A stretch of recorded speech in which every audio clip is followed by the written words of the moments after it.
Vice President Vance, members of the Cabinet, members of the House and Senate, distinguished guests, Darlene, and the entire Graham family. I love you all. Today we gather in the deepest gratitude and profoundest sorrow to honor a beloved friend, a devoted brother, a respected statesman, a giant of the United States Senate, and a true American original who left us much too soon. And that can only be the one and only Lindsey Graham.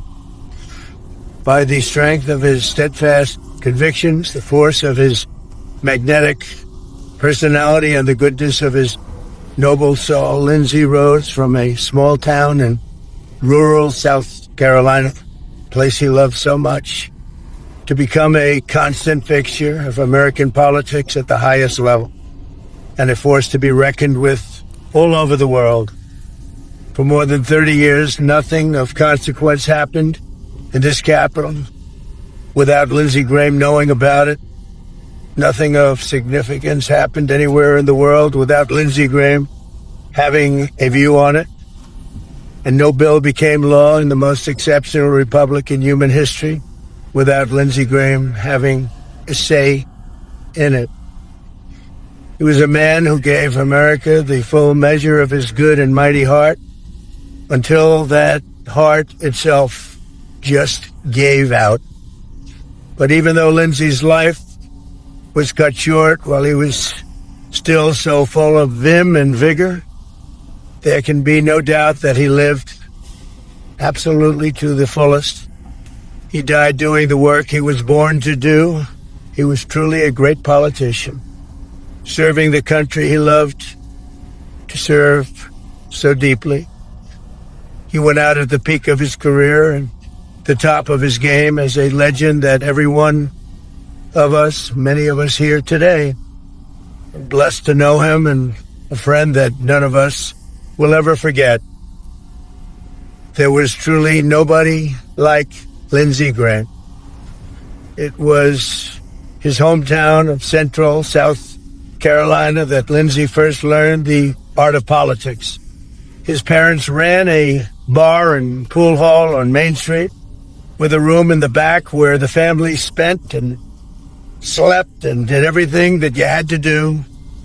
As Lindsey said, his father taught him the key to being a successful bar owner is that you have to be funny enough that people will keep coming back, and that you have to be tough enough that you can stay in business and thrive. A very difficult combination.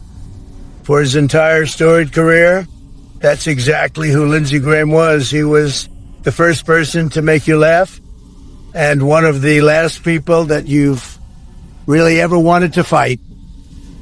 These were the traits that made him into one of the great figures in Senate history. Few like him. As a boy, Lindsey also learned his first lessons in diplomacy when the wife of one regular patron called the bar asking for her husband. She demanded to know, where is he? The man instructed Lindsey, tell her I'm not here.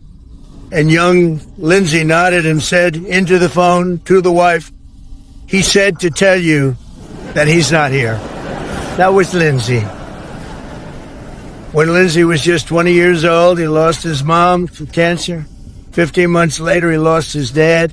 Their deaths left his 13-year-old sister, Darlene, an orphan. But in God's mercy, she had her wonderful brother to take care of her. On top of it all, Lindsey became her guardian while still in college and helped raise her. He later said that for all his achievements, and he had many, his single proudest accomplishment in life was how well Darlene turned out. He had total respect and love for Darlene. Nothing could be more fitting than that woman who was Lindsey's proudest legacy now continues his legacy of service in the U.S. Senate, a place that he cherished.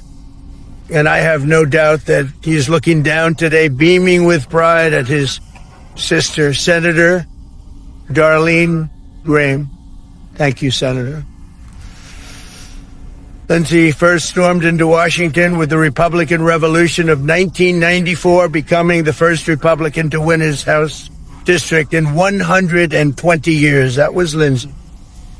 In 2002, he ran for the Senate in what should have been a loss, and he swept to an easy victory.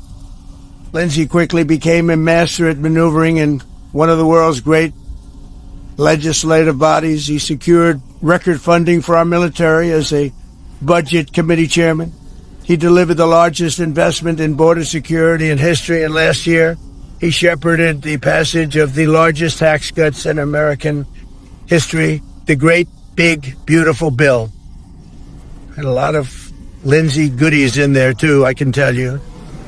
And of course, he was also a great champion of the United States Supreme Court. His impassioned defense of a wonderful person, a great gentleman, Justice Kavanaugh, ended a disgraceful attack on this very good man and gave us one of the greatest moments the Senate has ever seen. It was a truly monumental moment in Senate history. I believe it was Lindsey's perhaps finest hour. But no matter how heated things got in Washington, virtually everyone, Republican or Democrat, liked Lindsey. Well, not everybody, but it sounds good. Not everybody. He was a tough cookie, okay? I have to veer from this for a second. He was a tough cookie, Darlene. But he was beautiful.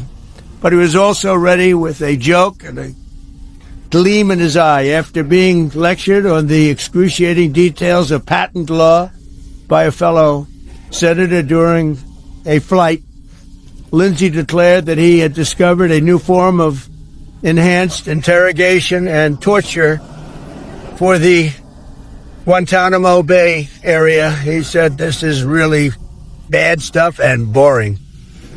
And while he was an incredibly hard worker, he was not exactly an early riser, as many of you know. When Senator Tim Scott, a great gentleman in his own right, I can tell you, invited him to prayer breakfast at 8:30 a.m., Lindsey told him, "Tim, if Jesus himself comes back before 10 a.m., I ain't going." Yet, while he was always quick to laugh, no one ever doubted the gravity of his mission. Above all, Lindsey Graham believed in a strong America. He wanted a strong America. He had unwavering faith in the righteousness of American power and prayer. And he was extremely hawkish. I will tell you, he never saw a war that he didn't like. Only his true friends would understand that, but he wanted it for the good of our country.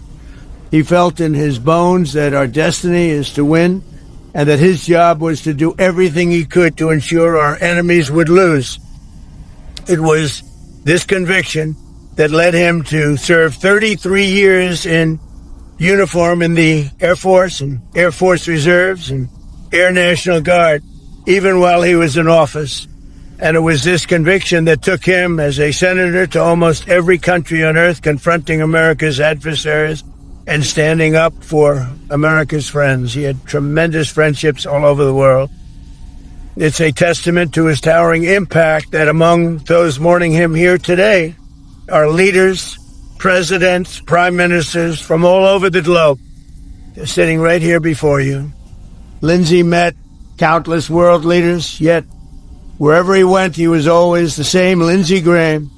When he met Libyan dictator Muammar Gaddafi in a tent in the desert, he told him, "I expected something out of the Arabian Nights. This looks more like a Winnebago." That was not a good statement to make at the time. And when he met the Dalai Lama, Lindsey looked him straight in the eyes and said, "So, can you really levitate?" The Dalai Lama was not happy with that. But no matter how high he rose, he never forgot where he came from. There's probably not a single town in South Carolina where Lindsey did not help repair a bridge, expand a school, improve a hospital, or recover from a disaster. He was a force of nature, and I will miss him greatly. As you remember, Lindsey and I did not exactly get off to the best of starts. Running against each other. Back in 2016, Lindsey said something rather nasty on his flight to becoming the next president of the United States. So naturally, I did something that I shouldn't have done. I shared his personal cell phone number with the millions of people that happened to be watching that particular day as I made a speech, a very important speech. And I remember the number 202-228-0292 if anybody wants to give it a shot. His phone exploded. He said I had that number for 20 years. His phone totally, I don't know what he did with it, but it exploded. That was the beginning of a friendship in a way. But it was Lindsey who had the last laugh, because while I blew up his phone, for one day, we became great friends, and Lindsey did not stop calling me for the next 10 years. It was nutty. I always cherish the memories of our golf games, and only because of his really, I will say, this memorial service, it's so hard to say. A memorial service for Lindsey, it's hard to say.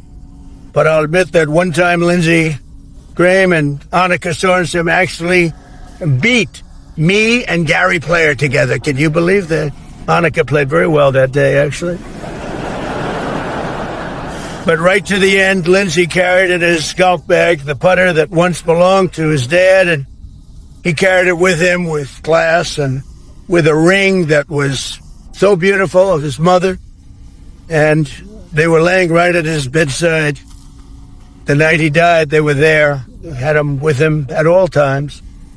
From that pool hall where his parents raised him to the halls of the United States Senate, where he was respected and loved, the son of South Carolina became one of the most important men in the most important country on earth.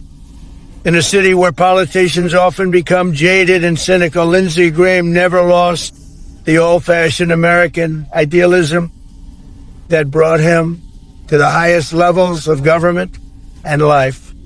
He took his duty seriously without taking himself too seriously. He was unwavering in his principles, but always willing to listen. He always wanted to listen. And one thing about Lindsey that we all know, he never quit. You wanted him to quit, you waited for him to quit, but he would never quit. Above all, Lindsey Graham loved America, and he believed in the American people. If you shared that view, you had a friend in Lindsey. If you didn't share it, there was no fiercer or more constant opponent. Our nation needs more men and women like that great person sitting, laying, wherever he may be. I think I know where he is, and I think he's up there. I think he's watching us. I'm pretty sure of it. Scripture tells us that blessed is the man who remains steadfast under trial, for when he has stood the test, he will receive the crown of life. For 71 years, Lindsey Graham was strong and steadfast. As a brother, a senator, a warrior, and a patriot, he withstood every last test, every single test that you can go through, and every trial. And now he wears the crown of life in heaven, reunited with his parents and reunited with his Lord. I end by saying something very, very special. Lindsey, we love you. God bless you. We will always be with you, and you were very, very special. Thank you. Thank you very much.